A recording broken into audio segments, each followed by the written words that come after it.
comment être un modèle d'homme pour mon fils? Comment être un modèle masculin qui est sain? Il semble effectivement que nous soyons dans une crise de la masculinité. Que les jeunes hommes ne sachent plus comment être hommes sans être des petits douchebags agressifs qui ont besoin de montrer leur masculinité au travers de leurs muscles et de leur domination juvénile. On est comme pris dans ces deux extrêmes.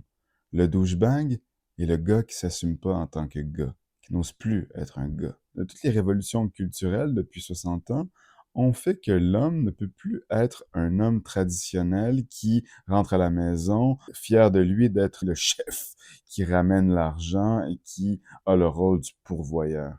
Ce n'est plus possible et honnêtement, heureusement. Heureusement que nous vivons dans une société équitable où les deux parents maintenant ont accès à une carrière, à cette liberté de s'émanciper. Comment être un homme? Je reviens à cette question et j'ai passé beaucoup de temps à y réfléchir et j'ai pas trouvé de réponse claire. Mais bon, j'ai lu, j'ai écouté beaucoup de podcasts et de documentaires, j'ai beaucoup discuté avec mes amis et avec mes collègues, avec mes élèves aussi, et j'en suis venu à certaines conclusions que j'aimerais partager ici et qui relèvent seulement de mon opinion. D'abord, le genre homme-femme, ce n'est pas seulement culturel. C'est pas une question de pénis ou de vagin, par contre. Je dirais que c'est une question hormonale. Donc, un homme, c'est un individu qui a un taux de testostérone assez élevé pour générer des comportements, des attitudes, des manières d'être qu'on associe à la masculinité. La testostérone peut être vue comme l'énergie qui donne accès à la manière d'être masculine, à l'expérience masculine. Je ne parle pas des organes génitaux, je parle rien d'autre que de l'hormone. Les hormones sont des vecteurs, c'est-à-dire des manières de transmettre une énergie qui est beaucoup plus fondamentale que biologique. Une énergie qu'on pourrait même, sans vouloir tomber dans l'ésotérisme, une énergie qu'on pourrait appeler cosmique. Après tout, nous sommes l'expression de l'univers, et l'univers s'exprime de différentes manières, comme par exemple les taoïstes l'ont bien dit, l'univers s'exprime en deux pôles qui se complètent, hein, le yin et le yang, le bien et le mal, le beau et le laid, le froid et le chaud, la vie et la mort. Donc la complémentarité de ces deux pôles fait qu'on peut être conscient de l'expérience du pôle opposé. Cette hormone masculine fait que j'ai certains comportements, certaines attitudes typiquement masculines qui ont, selon moi, généré ce qu'on appelle les valeurs masculines. Donc, quelles sont ces valeurs? Ben, ça peut être la combativité, la prise de risque, le courage face à la menace physique, mais aussi toute forme de menace. J'ai l'impression que ce sont effectivement des attitudes qui découlent de l'hormone masculine. Il y a des études qui montrent des liens, sinon causals, au moins corrélationnels, entre les hormones et les attitudes, les comportements. Et donc l'œstrogène serait l'hormone féminine qui véhicule l'énergie féminine et qui véhicule cette énergie fondamentale, cosmique, qui donne accès à l'expérience féminine, comme la compassion, comme la sensibilité, comme le fait d'être à l'écoute de la beauté du monde, comme le fait d'être dans un désir de care, de relations compatissantes. Et donc, toutes ces grandes qualités qu'on associe aux femmes.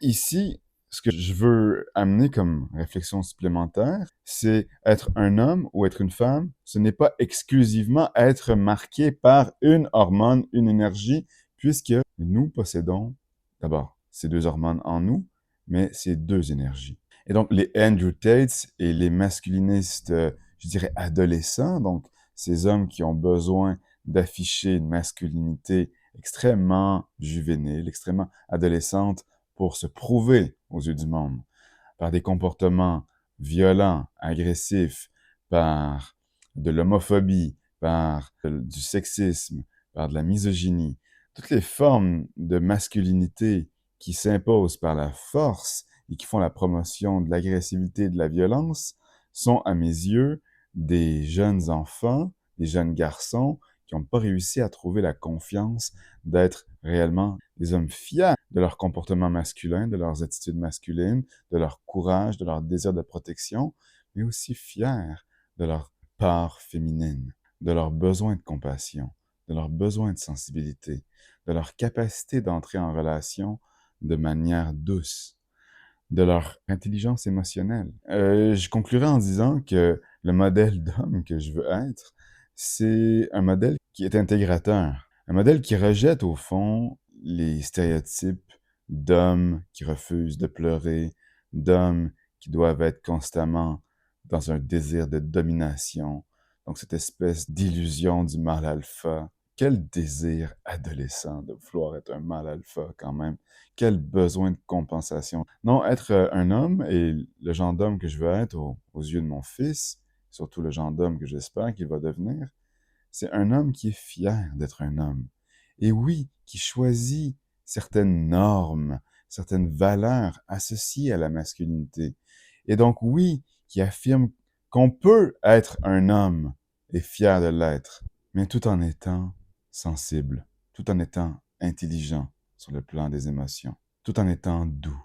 Être un homme doux, c'est être un homme qui choisit de dépasser tout ce qui est de laid dans la masculinité, tout ce que la testostérone peut engendrer de violent, d'agressif, de corrompu, de pervers. Être un homme doux, c'est être un homme qui canalise son énergie masculine dans une force productrice, dans un désir d'amour et d'amitié, et qui fait le bien, en fait. Le meilleur exemple d'homme doux et puissant, je le tire d'un grand personnage de fiction, euh, de la très fameuse trilogie de Tolkien, Le Seigneur des Anneaux. Je pense que le meilleur exemple d'homme doux, c'est Aragorn.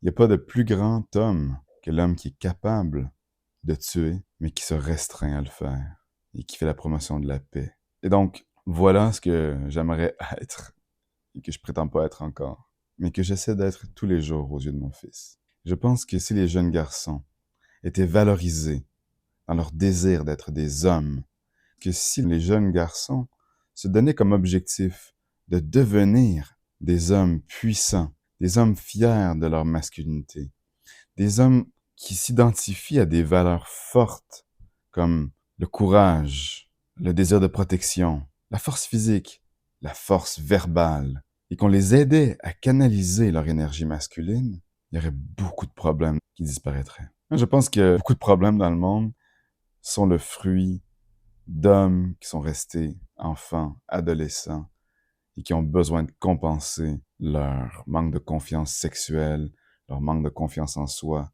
un besoin de domination et de pouvoir. Donc, soyons fiers d'être des hommes, soyons forts, soyons courageux, protégeons les gens qu'on aime, soyons sensibles, soyons compatissants, soyons doux, et le monde va se porter beaucoup mieux. Merci.